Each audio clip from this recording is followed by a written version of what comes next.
எந்த வேலைக்காரதா எங்க வீட்டுக்குள்ள நுழைஞ்சு என் மனசுல இடம் பிடிச்சாரோ அவரே நம்ம வீட்டுல வேலை செஞ்சிட்டு இருந்த வேலைக்காரி கூட தொடர்பு வச்சுக்கிட்டு அவளுக்கு எடுத்து கைவிட்டுட்டாரு. குழந்தையும் கைமா ஆஸ்பத்திரியில படுத்திருந்த அவளை பார்க்க நான் போனேன். டாக்டர், இப்ப எப்படி இருக்கு? இன்னும் 2 மணி நேரம் கழிச்சுதான் சொல்ல முடியும். நீங்க இவங்களுக்கு சொந்தமா? ஆமா.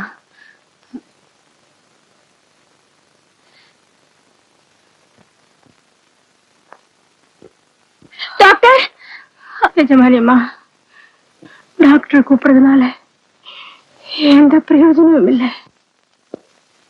நான் செஞ்ச தப்புக்காக இந்த பச்சை குழந்தைய அனாதையாக்கிடாதீங்க. கவலைப்படாதம்மா, நான் பாத்துக்கிறேன். ரொம்ப சந்தோஷம்.